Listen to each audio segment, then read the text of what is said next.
Diana Abella Ruiz.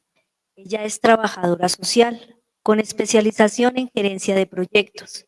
Es conferencista con experiencia en trabajo con comunidades, gestión de proyectos y es además colaboradora aquí en Paulinas en el área de educación y es miembro de la comunidad Elilla, que atiende el Centro de Rehabilitación La Rosa, enfocado en la prevención, tratamiento de adicciones en Monterrey, México. Démosle la bienvenida con un fuerte aplauso, por favor.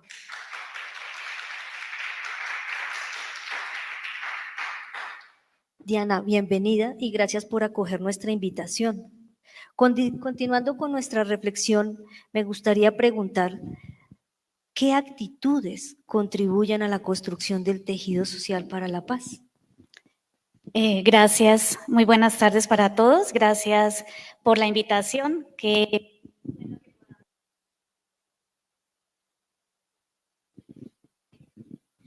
bueno que podamos tener estos espacios formativos, pero también de compartir. Es muy importante sentarnos a dialogar, a compartir desde el conocimiento, pero también desde la experiencia. Creo que eso es muy válido para nosotros como seres humanos, como cristianos, los que nos llamamos cristianos y aquellos que tratamos también de aportar un granito de arena a esta sociedad que tanto nos necesita.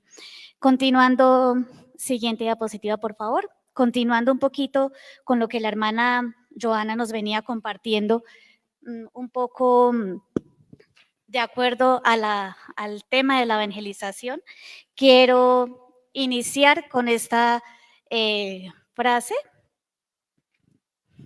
a propósito de la Pascua, que es el tiempo que estamos viviendo todavía, y me voy a permitir leerla.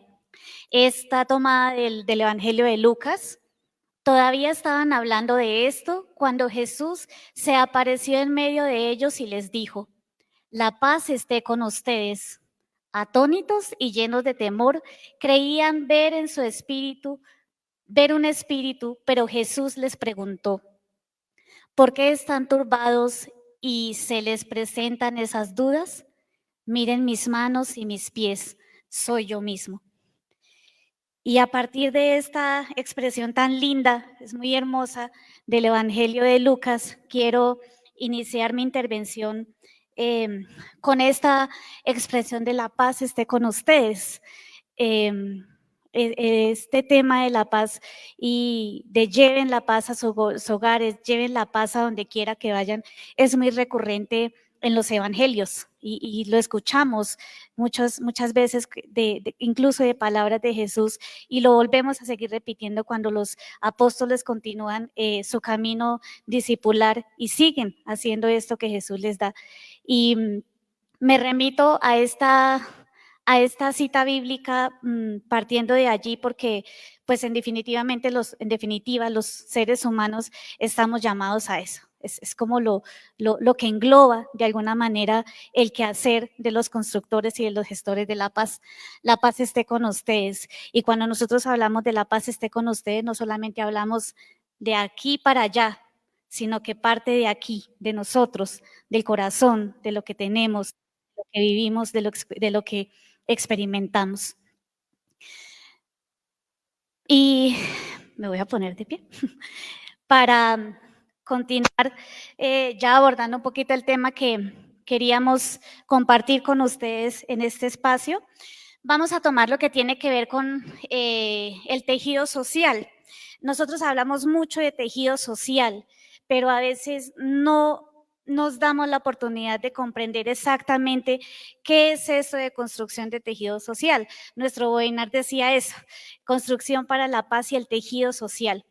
Y tomando un poco de algún referente, dice que el tejido social es la configuración de los vínculos sociales e institucionales que contribuyen al favorecimiento de la cohesión y la reproducción de la vida social.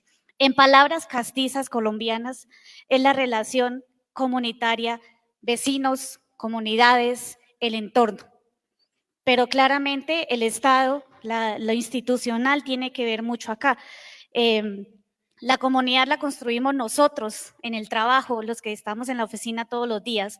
La comunidad la construimos quienes tienen sus hijos, tienen su esposo, su esposa, su familia. La comunidad la construimos quienes hacemos parte de un grupo de estudio. Eso es una comunidad. Y a partir de ahí nosotros empezamos a construir ese tejido social. Y traigo a colación esta frase muy linda que alguna vez escuché hace muchos años de una persona muy cercana, es una psicóloga, que ella hacía referencia a esto. Pequeñas acciones, grandes cambios. Nosotros los seres humanos somos muy dados a lo grande, a lo magno, a si yo hago mucho y ven que y eso se reproduce y fomenta un cambio grande, entonces vale la pena. Pero resulta que esos cambios como llevar, de llevar, de ofrecerle, no sé, un desayuno, algo a alguien, también generan cambios porque generan empatía. Y esas son las pequeñas cosas que pueden llevarnos a eso, a la construcción de grandes cambios en la sociedad. Tejido social, vuelvo y repito, no se constituye solamente de lo institucional. Aquí no es solamente el presidente, aquí no son solamente los ministros, aquí no son solamente ellos, porque es que nosotros somos el pueblo, nosotros somos la comunidad y a partir de aquí es de donde se empieza a construir, desde el vecino, desde los barrios, desde las juntas de acción comunal, desde las veredas, así sean 5, 6, 7, 8 familias, a partir de ahí empezamos a construir ese tejido social. Hace poco tuve la posibilidad en Semana Santa de estar en un espacio de misión en una vereda de un municipio cercano a Bogotá y cuando me mandaron me decían como, no, pero es que allá son 8 familias, o sea, pues posiblemente se reúnan 5. Y tuve la experiencia de caminar con ellos desde el domingo, pero llegar al Jueves Santo para las celebraciones con ellos y reconocer y experimentar eso del tejido social, cuando tú tienes la oportunidad de ir a tomarte un café a la casa del otro, de la otra, de invitar, de, oiga, vamos a hacer, no, yo no voy a hacer, vamos a hacer, eso es construcción de tejido social. Y al final, en palabras muy de ellos, campesinos, gente del páramo de Sumapaz, gente en una pobreza literalmente absoluta, alguno de ellos en sus palabras me decía como, es que aquí nadie viene, aquí viene una ruta 1 o 2 veces a la semana, pero aquí nadie llega. Y que venga una persona, sea religioso, sea religiosa, laico, laica, a decirnos, oiga, es que vamos a celebrar esto y a reunirnos y es que hay que hacer el altar todos porque yo no sé qué hay acá para poderlo hacer, necesito una mesa, necesito el agua, necesito un platón. Eso construye comunidad. Y esa es la experiencia propia, yo digo también desde Jesús, en ese momento el tiempo del cuaresmal, el tiempo de la Semana Santa, pero también lo que viene después de esos días especiales para la resurrección. Siguiente, por favor. Y a partir de todo esto, lo que venía señalando, ese tejido que se construye desde la familia, desde el vecino, desde el respeto por la vida. Se nos ha perdido el respeto por la vida sin llegar a ser pesimistas, se nos ha perdido el respeto por el otro y a partir de ahí también se construye el tejido social. El respeto por la dignidad de las personas, el respeto por la diferencia, el respeto por lo que usted cree, por lo que yo creo, el respeto por lo que usted estudió, por lo que yo estudié, por su partido político al que usted quiera pertenecer y al que yo pertenezco, el respeto por la dignidad de las personas. Porque bien dicen por ahí es que ni una profesión, ni un partido político, ni un color, ni una región nos tiene que caracterizar, no, a nosotros nos caracteriza la dignidad como seres humanos. La protección, el cuidado de la naturaleza, la hermana Joana inicialmente hacía alusión justamente a todo esto que estamos viendo racionamiento de agua, ahora racionamiento de energía, lluvias 1000 en algunas partes de aquí que apenas estamos otra vez como arrancando, el respeto por la naturaleza y el cuidado por lo que tenemos, pero parece que todas estas medidas nos alarman un tiempito porque los seres humanos somos así y los colombianos somos así. Somos de cosas corticas, ¿cierto? Entonces nos racionan agua por un tiempo y todo el mundo anda preocupado, nos preocupamos, pero empezó a llover y se nos olvidó. Y resulta que son medidas que nosotros mismos tenemos que adoptar sencillamente por el hecho de que pertenecemos a este mundo, sencillamente por el hecho de que necesitamos de todo eso, que somos seres humanos y que estamos construyendo tejido social también a partir del cuidado de la naturaleza. La protección de los seres humanos, cuando tomaba esto, hacían referencia niños, niñas, adolescentes, adultos, pero también personas con discapacidad. Me llamaba mucho la atención en esa lectura que hacía énfasis, personas con discapacidad. Las tenemos seguramente en nuestra familia, seguramente en nuestro entorno. Eso también hace parte del tejido social porque ellos hacen parte de nuestra comunidad. Y continuamos ahora sí con lo que tiene que ver con la construcción de paz. La construcción de paz encuentra su significado en los derechos humanos. Definitivamente no podemos partir de otra cosa más que la construcción de la razón de ser en los derechos humanos. Y esto está enfocado en valores, en actitudes, costumbres, tradiciones y formas de vida. Todos tenemos nuestras formas de vida y me estaba acordando de un dicho muy particular que dice que cada quien tiene su manera de matar las pulgas, ¿cierto? Cada quien tenemos nuestra forma de vivir, nuestra forma de pensar, nuestra forma de hacer, nuestras propias actitudes, pero realmente nos paramos a pensar cómo mi actitud, mi manera de ser, mis valores, mis tradiciones, mi forma de vida afecta o construye o destruye, porque puede pasar y pasa. Y el reconocimiento también de que para tener todo esto, para que lleguemos a un mundo armónico, eso suena muy utópico como la película de la paz mundial, de las reinas de la paz mundial, pero estamos llamados a eso, a conformar un tejido social, la construcción de paz y que eso nos lleve a ser armónicos, que eso nos lleve a vivir en paz con nosotros mismos, pero también con el otro. A vivir en paz con nosotros mismos, pero también con lo que nos rodea, con la naturaleza, con los animales. Y pues claramente el mundo, ya estamos tan globalizados y sabemos tanto del otro lado, en 1 hora, en 2 horas sabemos qué está pasando, que definitivamente tenemos que llegar a tener esa relación sana y cercana con todo eso que nos rodea. Vamos aquí quise tomar una parte de lo que la Organización de las Naciones Unidas define como construcción de paz, y me voy a permitir leerlo. Dice: medidas orientadas a reducir el riesgo de caer o recaer en el conflicto mediante el fortalecimiento de las capacidades nacionales en todos los niveles con base en el desarrollo sostenible.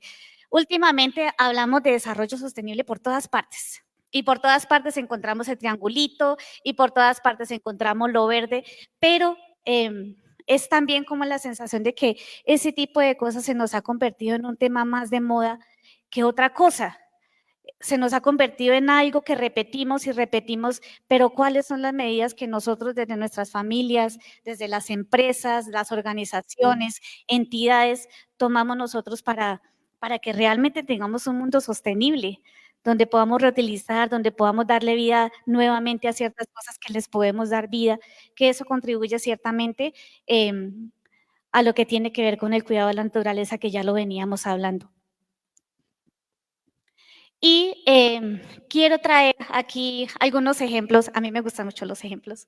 Entonces, quería traer aquí algunas personas que seguramente ya hemos conocido, seguramente conocemos muchas otras que son muy significativas para nosotros, pero quise traer 3, bueno, un poquito más de 3.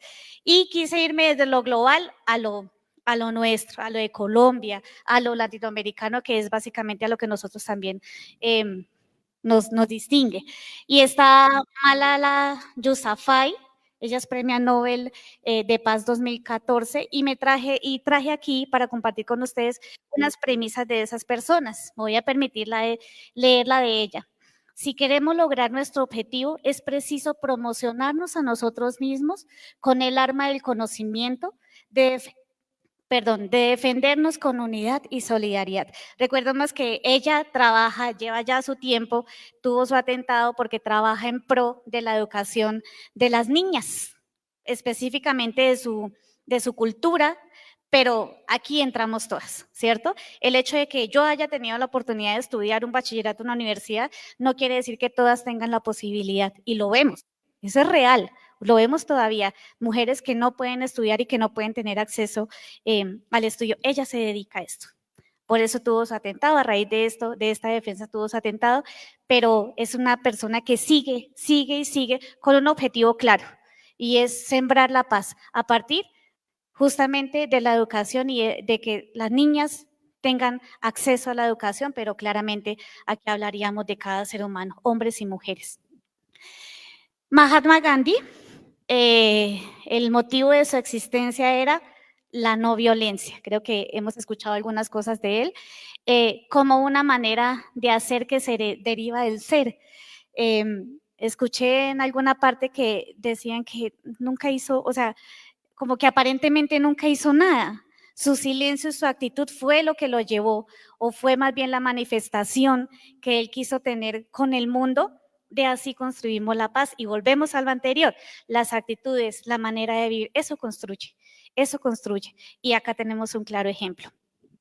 Un poquito más cercano, nuestro querido Monseñor Oscar Romero, salvadoreño, pastor del diálogo y la no violencia, y él en una de sus homilías resalta, unidad quiere decir pluralidad, pero respeto al pensamiento de los otros. Crear una unidad es mucho más rica que mi solo pensamiento. Era un líder, fue un líder y sigue siendo un líder porque sigue vigente, pero también fue un hombre que se enfocó no solamente en la lucha particular por la paz y por la evangelización, sino que creía que también la comunidad y la sociedad podía hacerlo y que sin ella no lo podía hacer. Monseñor Romero es un gran profeta y los invitaría también a que lo pudiéramos leer, nos pudiéramos empapar un poquito de su espiritualidad y de su enseñanza. Y aquí voy a traer estas 4 personas que fueron ganadoras de un premio en cuestión de defensa de derechos humanos, pues que son poco conocidas, que hacen como tantas otras personas en el mundo y en nuestro país que trabajan día a día para tratar de construir.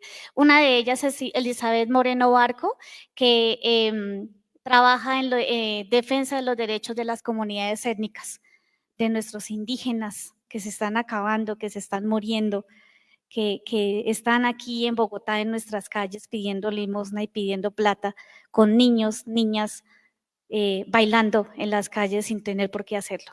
Y ella se dedica a trabajar por ellos. Doria Janet Bautista, que se dedica a lo que tiene que ver con la verdad y la justicia. La historia de ella es muy bonita porque es una persona que sufrió la violencia en su familia, en carne propia, y a su hermana la secuestraron, la mataron, bueno, pero a pesar de todo su dolor, dedicó sus esfuerzos a que otras familias, otras personas de víctimas y desaparecidos en Colombia, pues no tuvieran que vivir la misma realidad de impunidad, y trabaja en pro de eso. Familias ayudando y buscando la manera de que muchas familias en nuestro país, como bien lo sabemos, las cifras son muy altas, no tengan que vivir en el dolor del anonimato de sus muertos, no tengan que seguir viviendo en el dolor de sus desaparecidos, sino ver la manera de que ellos puedan reconciliarse, también viendo la manera de encontrarlos vivos o muertos. Esa es una manera también de sanar, y todos estamos llamados a eso, a sanar. El Consejo Nacional de Paz Afrocolombiano, que ellos se dedican también a lo que tiene que ver con la construcción de la justicia social de manera especial en departamentos como el Chocó. Trabajan, tienen una organización muy amplia y muy fuerte en este departamento, trabajando en lo que tiene que ver con la justicia social. Y la Fundación de Derechos Humanos Joel Sierra, que se dedican, este es un tema muy lindo, a la construcción de la memoria. Todo esto que ha pasado en nuestro país por 50, 40, 80 años, que seguramente ustedes alcanzaron a vivir un poco, creo que nosotros los del 90 para arriba no alcanzamos a sentir tanto eso que pasó antes. Todo eso que vino pasando no se puede quedar allá, sencillamente porque hubo unos que se pudieron dedicar a hacer el mal. No, aquí hay construcción y ellos son memoria y ellos son parte de nuestro país y son parte de nuestro tejido social. Esos muertos que todavía están en el olvido, que están por allá sin que sus familias sepan, ellos son parte de nosotros también. Y esta fundación se dedica a eso, a la construcción de la memoria. Muy bien dicen que los seres humanos somos como que olvidamos fácilmente, ¿no? Como que se nos olvida la historia y entonces seguimos en el mismo círculo vicioso de lo mismo. Pero aquí hay gente que quiere construir la historia porque necesitamos tenerla en cuenta. Necesitamos saber qué pasó para no volver a repetirlo. Estos son algunos actores que quería compartir con ustedes y que me parece muy interesante poderlos traer y compartirlos con ustedes, no solamente los conocidos, vuelvo a repetir, sino aquellas personas que también de manera anónima trabajan. Anoche justamente con una persona estábamos hablando de ese fenómeno de la vida religiosa y decíamos algo como, o sea, algo tiene que haber si siguen vigentes, algo tiene que haber si ellas y ellos, religiosos, religiosas, laicos comprometidos, siguen vigentes y siguen trabajando a pesar de lo que está pasando, de la falta de vocaciones incluso. Algo tiene que decir Dios por medio de eso. Y hacíamos un análisis también como de las instituciones religiosas, universidades, colegios, fundaciones, ONGs, que son que han sido fundadas por religiosos y religiosas y que siguen vigentes.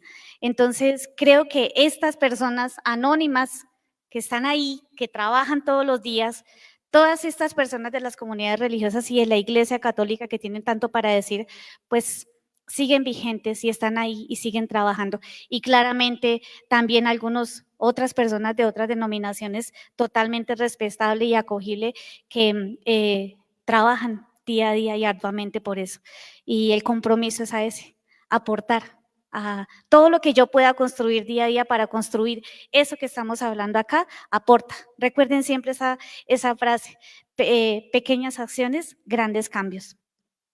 Vamos ahora a tomar lo que tiene que ver con la construcción de paz, pero también en relación con esa construcción de tejido social. Y es que es un conjunto de acciones a corto, mediano y largo plazo. Eso hay que tenerlo en cuenta. Así como las acciones pequeñitas que nosotros hacemos día a día para construir paz y tejido social generan cambios, estas acciones a corto, mediano y largo plazo también están vigentes y también son buenas y se necesitan. Y el reconocer también que aquí es importante no solamente lo que tiene que ver con la parte particular, sino también con lo que tiene que ver con el Estado. Y es que dice que hay que dar prioridad a causas estructurales del conflicto.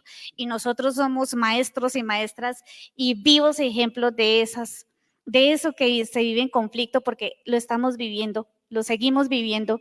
¿Qué está pasando? ¿Qué hay detrás de eso? ¿Qué hay detrás de esos diálogos de paz que a veces tambalea, otro día surgen, otros días se paran? ¿Qué pasa? ¿Qué hay detrás de eso y qué hay que tocar allá para que nosotros podamos construir realmente una paz verdadera y una paz duradera?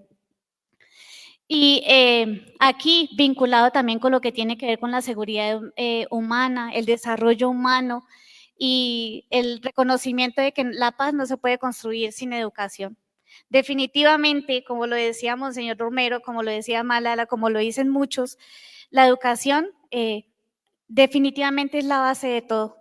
Y necesitamos formarnos, necesitamos educarnos, necesitamos que esos niños que están allá en el campo, que tal vez no tienen la posibilidad de asistir a una escuela porque son 2 niños y no les mandan a un profesor, pues accedan a la educación. Allá donde estuve me llamaba mucho la atención que el padre me contaba que un poco más arriba, en la cima del páramo, tenían escuela, los niños tenían escuela, pero habían solo 4 niños como de tercero, cuarto y uno de sexto. Y el padre me decía, pero ellos no van a la escuela. Su escuela es la sala de la casa de uno de los niños. Entonces yo le decía, bueno, pero si tienen escuela. Y me decía, no, es que la escuela queda tan lejos que los niños no llegaban allá. ¿Cuál fue la alternativa de los papás? Listo, hágala usted aquí en mi sala y aquí esto se convierte en el salón de clase. Esa es una manera de darle acceso a la educación a la gente. O sea, esa gente, la gente que está allá no se puede quedar sin las oportunidades que tal vez nosotros tenemos acá y encontramos jóvenes, chicas, chicos de 17, 18 años, yo quiero ser enfermera, yo quiero ser profesora, yo quiero ser ta. Bueno, ¿por qué no lo haces? Porque no puedo, porque no tengo luz, porque no tengo internet, porque no tengo un profesor, porque no puedo ir al pueblo y pasa. A esas comunidades también tenemos que apuntarle. Los servicios de salud, de tanto lo que hemos estado hablando todos estos días, intervención de EPS, es una manera de construir la paz. Cuando no hay salud y nosotros estamos enfermos o estamos con un dolor de oído, un dolor de cabeza, pues estamos mal, ¿cierto? Estamos mal. Eso que genera incluso a veces hasta conflicto. Tenemos que tener la posibilidad de acceder a servicios de salud. Acceso a la justicia, que en nuestro país también es como tan complicado y tan difícil poder llegar allá, tanto que siempre por la noticia sale y la gente, no es que ya no denuncian, porque nadie nos para bolas, pero hay que seguir, tenemos que seguir ahí insistiendo, tenemos el derecho de acceder a la justicia y a partir de allí también poder construir la paz y tejido social. Acceso a recursos como servicios básicos, como servicios de energía, de agua. Bueno, en este momento es un poquito difícil, pero afortunadamente todavía los tenemos, porque a este siglo y a este año todavía existe gente que no tiene luz. ¿Por qué? ¿Por qué a este momento todavía existe gente que no tiene agua? ¿Por qué? Es que eso es inaudito. A mí por lo menos me parece, no lo logro entender. ¿Por qué la gente se queda sin luz en una vereda cuando cae una lloviznita? Y entonces, si no se va en el pueblo, no lo arreglan porque ellos no nos interesan. Nos interesa que en el casco urbano haya luz. Y la gente arriba se queda 8 o 10 días sin luz. Y pasa. Eso obviamente va a desembocar en lo que tiene que ver con calidad de vida y bienestar. Voy a hacer una cuña acá y es que nosotros los trabajadores sociales nos formamos para trabajar en pro justamente de la construcción de calidad de vida y bienestar para las personas, realizando procesos de intervención y procesos tanto familiares como comunitarios y personales. Y traigo esto aquí porque es una de mis premisas personales y es todo tiene que desembocar en calidad de vida y bienestar. Si nosotros no tenemos calidad de vida, eso no quiere decir que tengamos plata, no. Yo puedo ser una persona de estrato medio, de estrato bajo, pero puedo tener calidad de vida. Si no tenemos calidad de vida, pues, ¿qué? ¿Qué viene detrás? Vienen los conflictos, vienen las peleas, vienen las enfermedades, viene el acceso a el hecho de no tener acceso a la educación, a salud, a justicia. De ahí desembocan muchas cosas. Vamos a continuar, quise apoyarme en lo que tiene que ver con lo que Naciones Unidas trabaja, porque creo que es una organización a la que le podemos prestar atención, a la que le podemos leer y podemos traer muchas cosas para la construcción de paz y tejido social. Y ellos hablan que la construcción de paz se da a partir del apoyo a la seguridad básica. Seguridad básica. El hecho de nosotros tener la posibilidad de salir sin miedo a la calle, de que nos roben, de que nos hagan algo. Eso es el acceso a seguridad básica. El apoyo a procesos políticos. Afortunadamente, nosotros hemos ya venido haciendo un camino que a mí personalmente me parece muy valioso, y es que ya ese sesgo de pronto de tú perteneces a un partido político, yo al otro bando y no nos hablamos, no. Se ve seguramente todavía, pero se ha hecho un camino. Yo puedo pertenecer y puedo representar, pero podemos mantener un diálogo entre todos sin necesidad de agredirnos. Provisión de servicios básicos, ya lo decía, salud, bienestar, servicios básicos para tener calidad de vida. Apoyo al restablecimiento de funciones gubernamentales. Cuando yo vi esto, lo leí y lo volví a leer porque no lo captaba muy bien, pero aquí viene esa premisa de escuchamos muchas personas que dicen, no, pues si eligieron al presidente o al alcalde, no, pues yo tengo que seguir trabajando, ¿sí o no? Y eso es lo que muchos decimos, o por lo menos yo lo escuchaba en mi casa.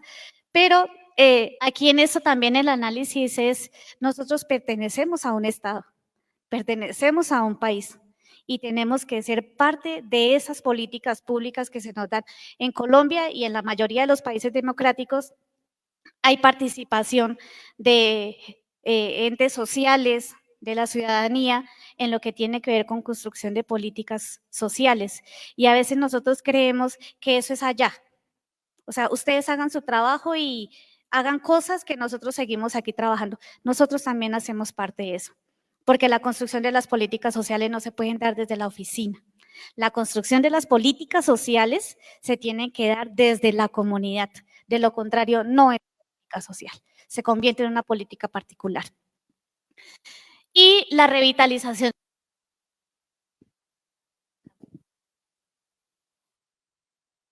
La revitalización de la economía, pues ya también hemos venido hablando mucho de estos cambios económicos, esas dificultades después de lo que la hermana Joana hablaba del COVID, todas esas secuelas que nos quedaron a nivel humano, pero también a nivel económico en el país, en el mundo, de las que, entre comillas, nos hemos venido levantando, pero que a veces hay unos días que sentimos que es más complicado que otros. Hacemos parte también de eso, de esa revitalización económica. Y aquí quiero traer esta frase que me parece muy bonita. La paz se gesta desde el corazón de cada uno. Las personas que generan la guerra son seres humanos. Las personas que elaboran armas son seres humanos. Las personas que tratamos de hacer una vida más amena y de construir algo y entregar algo bueno, somos seres humanos. Las personas que día a día trabajan por los otros, que día a día trabajan para entregarle cosas buenas a los demás, son seres humanos. Y traía esta pregunta de cómo realmente somos gestores de paz. Creo que aquí es importante el reconocimiento de que definitivamente la paz tiene que ser construida desde múltiples factores, desde muchas cosas, lo que tiene que ver con lo social, lo político, lo económico, o sea, son muchas cosas. Pero hay algo muy importante que a veces a nosotros, los seres humanos, se nos olvida, y es que la paz empieza desde aquí.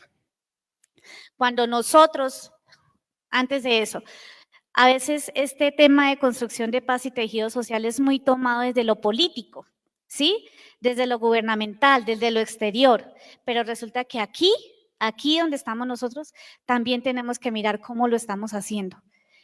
Vuelvo a repetir, los que hacen las armas, los que tiran bombas, los que educan, los que trabajan todos los días en la casetica de la esquina, la señora de los tintos, ellos y nosotros somos los que construimos la paz y tenemos que empezar desde nosotros. La hermana Joana hacía referencia de cómo era importante también el hecho de saber formarnos, no solamente desde acá, sino también a nivel psicológico, a nivel espiritual. Eso es muy importante desde lo que cada uno sienta que cree o quiere creer o siente que le llaman a creer. A partir de allí es donde nosotros construimos y es importante formar nuestro ser. Es importante entender qué hay aquí dentro de nosotros que tal vez aleja o destruye. ¿Qué hay aquí dentro de nosotros que tal vez ayuda a que ese tejido social por la que nosotros siempre nos quejamos, no tenemos paz, siempre hay guerra y es que pasa y es que pasa y es que pasa? Pero ¿qué estamos haciendo nosotros desde nosotros mismos? Una cosa es que yo no llegue a tratar mal al otro, pero otra cosa es lo que mi cara, mis gestos, mis acciones le pueden decir al otro. Eso destruye. Una palabra puede destruir una persona y generar los traumas y las dificultades más grandes de la vida. Entonces, eso empieza por nosotros. La anterior, por favor. Y quiero volver a que retomemos esta expresión de la ONU. La paz se gesta desde el corazón de cada uno. Sí es importante lo político, sí es importante lo económico, tenemos que estar allí presentes, tenemos que hablarlo, decirlo, compartirlo, trabajarlo. Pero ¿y qué pasa con el corazón? ¿Qué pasa con nosotros? ¿Cómo lo estamos haciendo? Eso creo que es importante resaltarlo. Y reconociendo algunas actitudes también que creo que, entre otras, cuando estaba mirando este tema, yo decía, bueno, ¿qué actitudes? Valores, bueno, está el respeto, la paciencia, la solidaridad, pero quise traer otros un poquito más, digámoslo así, como un poquito más prácticos. La asertividad. Ser asertivos a veces en nuestra manera de dirigirnos a los otros es muy difícil. Por más amable que yo quiera ser, a veces como que no somos tan asertivos en la manera de hablar con el otro, en la manera de tratar al otro. La asertividad definitivamente es muy importante porque de alguna manera genera empatía. Y la empatía es algo de lo que se viene hablando mucho y es el gesto, como se dice coloquialmente, de ponernos sí en en los zapatos del otro, pero también el hecho de reconocer cómo está el otro. Una hermana hace un tiempo decía, alguna de nosotros le decíamos, ¿cómo no es que hoy ella está como de mal genio? Y a mí me llevó algo que una hermana dijo, y ella dijo, es que unos días amanecemos bien y otros días no amanecemos bien. ¿Qué hacemos? Y esa es la realidad de los seres humanos, ¿cierto? ¿Cómo somos asertivos para tratar a las personas en esos momentos difíciles y en esos momentos no tan buenos o en los momentos de alegría? Asumir los conflictos como oportunidades. A veces eso nos cuesta un poquito. Asumir los conflictos como una manera de salir avante de otras cosas. Asumir los conflictos como una manera de encontrar cosas buenas en eso que se vive, en esos conflictos relacionales con compañeros, con familia, con la comunidad, incluso con nosotros mismos, porque a veces nosotros mismos peleamos con nosotros mismos y eso es una realidad. ¿Cómo asumimos eso como una oportunidad para crecer y salir y dejar cosas hacia atrás y empezar y volver a pararse? Pensar bien de los demás. Es una expresión que obviamente no es tan fácil y que parece como muy, que dijéramos, como muy, no sé, muy utópica, muy pensar bien de los demás. Alguien en estos días, anoche justamente me decía, es que yo entendí que cuando nosotros somos capaces de alegrarnos por el bien de los demás y ser también empáticos con el otro cuando no está viviendo o cuando no está bien, entendí que esa es una manera mía también de progresar y de salir adelante. Y obviamente nosotros a veces por naturaleza tenemos esa tendencia más a lo negativo, pero es darnos la oportunidad de eso, de pensar, pero también de hablar bien de los demás. Eso, y lo digo por experiencia propia, trae cosas buenas y trae hasta paz. Sencillamente el aprender todos tenemos nuestro lado oscuro, todos tenemos nuestro genio, todos tenemos nuestras embarradas, todos tenemos nuestras caídas, pero también son muchas las cosas buenas que tenemos y debemos aprender a valorar eso bueno que tienen los demás. Y el respeto a la vida, claramente en la vida religiosa se dice el respeto a la vida en todas sus denominaciones. Es muy común escuchar eso, pero el respeto a la vida de manera concreta, ¿en qué? ¿En qué? ¿Es el hecho de solamente no violentar o no matar a una persona? El respeto a la vida va mucho más allá de eso. El respeto a la vida va en el hecho de que el otro también tenga oportunidades que yo pude haber tenido. El respeto a la vida va también en el hecho de que el otro o la otra tenga la posibilidad de un trabajo y que tenga la posibilidad de vivir dignamente. Eso es respeto a la vida. No es solamente que yo no trate mal o el que diga, que eso también entra ahí, pero la dignidad del otro, eso es respeto por la vida de los demás. Respeto a la vida, ahorita que hablamos tanto de las mascotas, de los animales, de los perritos y demás, el respeto a los animales. Vemos todos los días gente maltratando animales. Vemos gente comercializando animales. Eso es un irrespeto total a la vida, mientras otros están tratando de salvar muchas especies de animales en vía de extinción, otros están maltratando. Eso también es respeto a la vida. Y ¿Por qué ahora en Bogotá, no sé si en otras partes pasa, creo que sí, no pueden cortar un árbol de la noche a la mañana y entonces la gente se va y se pone ahí porque no podemos cortar un árbol? Eso también es respeto a la vida. Nosotros no podemos seguir faltándole el respeto a la vida que la naturaleza nos ofrece, a la sombra que ese árbol nos ofrece, porque Él nos está respetando a nosotros. ¿Nosotros los estamos respetando a ellos?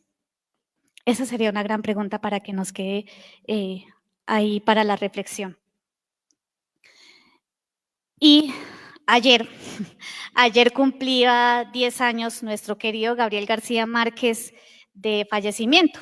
Estos días también estamos en la Feria del Libro, que a propósito he hecho la cuña ahí para que vayan al stand de Paulinas, está súper lindo. Se acerquen, Paulinas van a tener bastantes eventos en estos días de feria allí, entonces para que se puedan acercar y puedan estar allí. Y pues cuando estaba viendo un poco el programa, trataban mucho lo de la vorágine, que estaba también cumpliendo no sé cuántos años de historia, de publicada, pero me quise quedar con este hombre que también está muy de moda en estos días, por el tráiler que nos mostraron, por esa gana también de conocer más acerca de su legado. Y me quiero permitir leerlo porque, bueno, yo soy una persona que adora a Gabriel García Márquez, me encanta, y ojalá nos demos la oportunidad de poderlo leer y soñar con él, y soñar también con esas flores amarillas. Y en uno de sus mensajes para 1998 decía: ya es hora de entender que este desastre cultural no se remedia ni con plomo ni con plata, sino con una educación para la paz. Una educación inconforme y reflexiva que nos incite a descubrir quiénes somos en una sociedad que se parezca más a la que merecemos, que nos oriente desde la cuna de la identificación temprana de las vocaciones y las aptitudes innatas. Cuando nosotros le mandamos la invitación a ustedes, la frasecita que poníamos ahí del padre Alberione decía algo que es como con Biblias y Evangelios que se construye la paz y no con bombas y armas, algo así. Y eso viene muy acorde con esa frase del padre Alberione. No es ni con plomo ni con plata, no. Es desde nosotros, desde lo que tenemos, desde lo que nacimos, desde donde venimos, desde la casa de tablita o la casa de concreto, desde la vereda o desde la ciudad, desde el barrio. Y él habla mucho también, leí otras partes donde él habla de la vocación y las aptitudes innatas. Él en sus obras nombra mucho la felicidad que da el hecho de que tu vida se construya de acuerdo como a tu vocación, ¿sí? Como a eso para lo que tú naciste y que te emociona y que te apasiona. Él lo habla en muchas partes y creo que eso es una manera de construir paz. Y lo digo por experiencia propia. Y es que cuando los seres humanos nos damos la oportunidad de descubrir nuestra propia vocación y aquello que a nosotros nos hace felices, ahí construimos, porque es que nosotros somos felices y a partir de eso que nosotros hacemos, en lo que trabajamos cada día y en lo que construimos, pues podemos hacer felices a otros. Y eso lo señala él mucho en varios de sus escritos. Es que es muy interesante poder dedicar la vida a lo que a nosotros nos gusta y lo que nos hace felices. Creo que es una manera también muy acorde de poder acoger este mensaje de este hombre que tiene tanto para decirnos, de nuestra literatura colombiana que es tan rica y tan bonita, pero también desde las experiencias de tantos actores sociales, vuelvo a decirlo, religiosos, religiosas, iglesias, otras denominaciones que también trabajan porque también hay que darle su crédito, jóvenes, niños también que tienen a veces más conciencia que nosotros los adultos para construir ese tejido social y construir paz. Entonces, quiero invitarlos nuevamente a que esto no solamente sea una manera de charla, de entregar cosas y ya, sino que nos demos la oportunidad también de vivirlo, de tocarlo, de asumirlo con el corazón. Y que como Gabriel García Márquez, nosotros también podamos al final de nuestros días y al final de nuestra vida decir, hice lo que quería, hice mi vocación y trabajé en lo que quería, bueno, que a veces no es tan fácil, pero traté de ser feliz con eso. e hice felices a los otros. Que nuestra vida y nuestro trabajo no se convierta solamente en una manera de ganar plata y que la vida no se nos convierta solamente en una manera de acaparar, sino que se convierta en una manera de ser felices, nosotros como los otros. Y para las personas también que nos están escuchando de otros países, valga la aclaración, y es que claramente la manera de construir la paz en cada uno de nuestros territorios, México, Perú, que sabemos que hay gente conectada desde allá, pues es diferente porque las situaciones son diferentes, ¿no? Las culturas son diferentes, afortunadamente, porque eso es una gran riqueza, pero creo que ni lo humano ni lo social es diferente para todos, o sea, es algo para todos, para los seres humanos, que aprendamos a construir esa paz y ese tejido social, primero desde nuestro corazón, desde nuestra propia vida, para poderles entregar a los demás eso que nosotros mismos vivimos y construimos.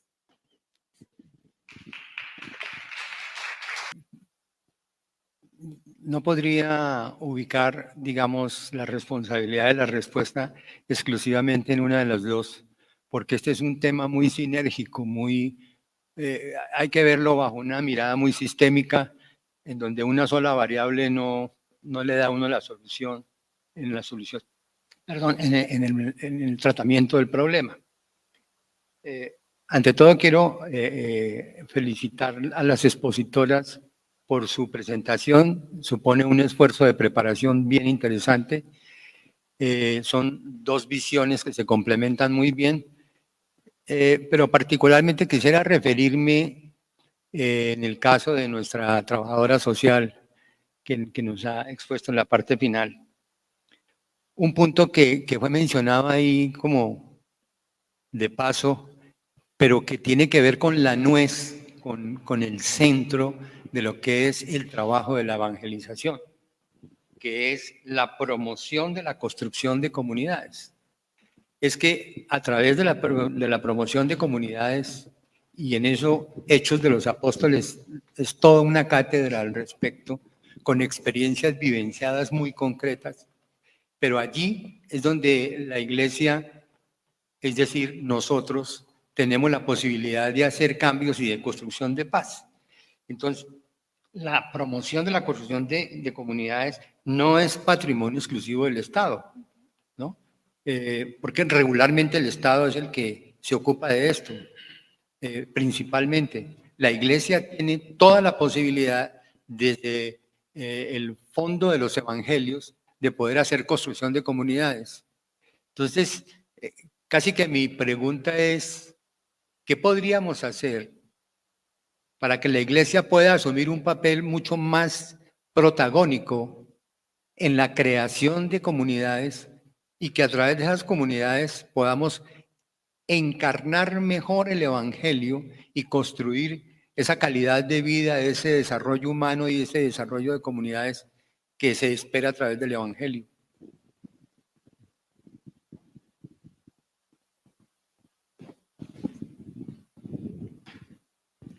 Gracias.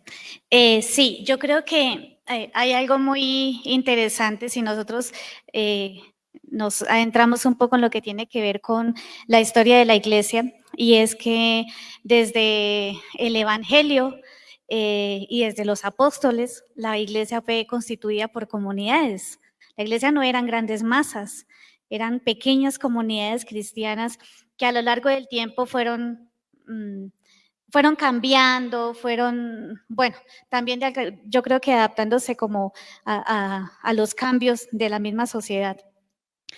Y sí, estoy de acuerdo en que esto no es cuestión del Estado solamente, también la iglesia tiene mucho que decir y creo que hay que abonarle mucho a la iglesia ese esfuerzo grande que ha hecho por mantener comunidades cristianas y que no se convierta solamente en la parroquia y los sacerdotes y la misa y se acabó, sino que se extienda más a eso. Primero eso. Segundo, quiero también abogar allí, es que nosotros como trabajadores sociales tenemos 3 enfoques. Uno es el enfoque individual, la intervención de grupos y la intervención de comunidades. Yo me refiero más a las comunidades porque a mí me encanta la comunidad. Yo soy trabajadora social, pero comunitaria, y eso siempre lo he tenido claro.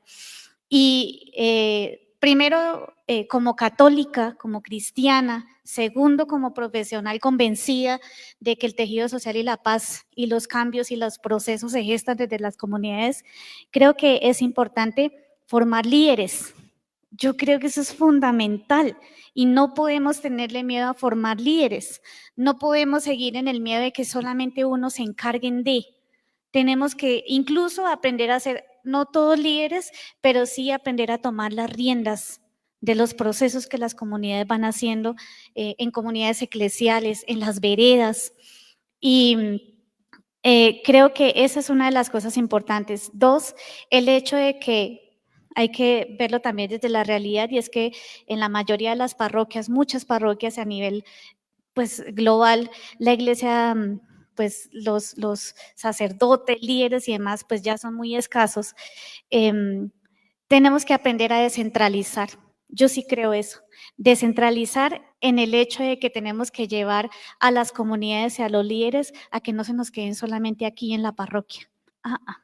Si nosotros no salimos de las parroquias, los laicos también, no salimos de las parroquias y no vamos allá donde nos corresponde ir, se nos murieron esas comunidades de allá y nos quedamos, perdónenme la expresión, un par de cristianos aquí y se nos acabó. Yo creo que es importante descentralizar, salir de ahí. Y también el hecho de formar laicos para que animen las comunidades. Cuando uno va a misión, y me pasa en Semana Santa, pues no hay sacerdotes para celebrar Semanas Santas en todas las comunidades. Es una realidad. Entonces, ¿qué nos toca ir a hacer a nosotros los que vamos a misión? Pues, mijita, coja las riendas y celebre usted el Jueves Santo, celebre usted la Vigilia Pascual, porque yo no puedo ir. Y creo que esa es una tarea muy grande de los sacerdotes, de diáconos incluso también, de aprender a formar a la gente incluso en la liturgia para que ellos puedan llevar a la gente, a los otros, eso que se vive en la parroquia y que no puedo llegar allá en 2 o 3 horas. Yo creo que la formación, formar líderes, descentralizar, también el hecho de trabajar sí con la palabra, porque la palabra es la base de todo, absolutamente todo. El evangelio tiene que ser la base de todo y la columna vertebral de todo, pero creo que yo también creo que hay que formar a la gente como líderes sociales. Y los líderes sociales no son aquellos que se van a gritar a la Plaza de Bolívar. Esos no son los líderes sociales. Los líderes sociales son las personas que realmente generan cambios en las comunidades, que son capaces de decir, nos vamos a reunir mañana porque es que este pedazo de tierra se nos está yendo y ¿qué vamos a hacer? ¿Lo vamos a dejar caer o lo vamos a reconstruir? ¿Lo vamos a levantar? Esos son los líderes sociales. Yo creo que hay un trabajo grande ahí. No tenerle miedo a formar líderes sociales porque se nos ha metido en la cabeza de que ellos son los que van a gritar y los que hacen. No, los líderes sociales son los que hacen procesos con las comunidades.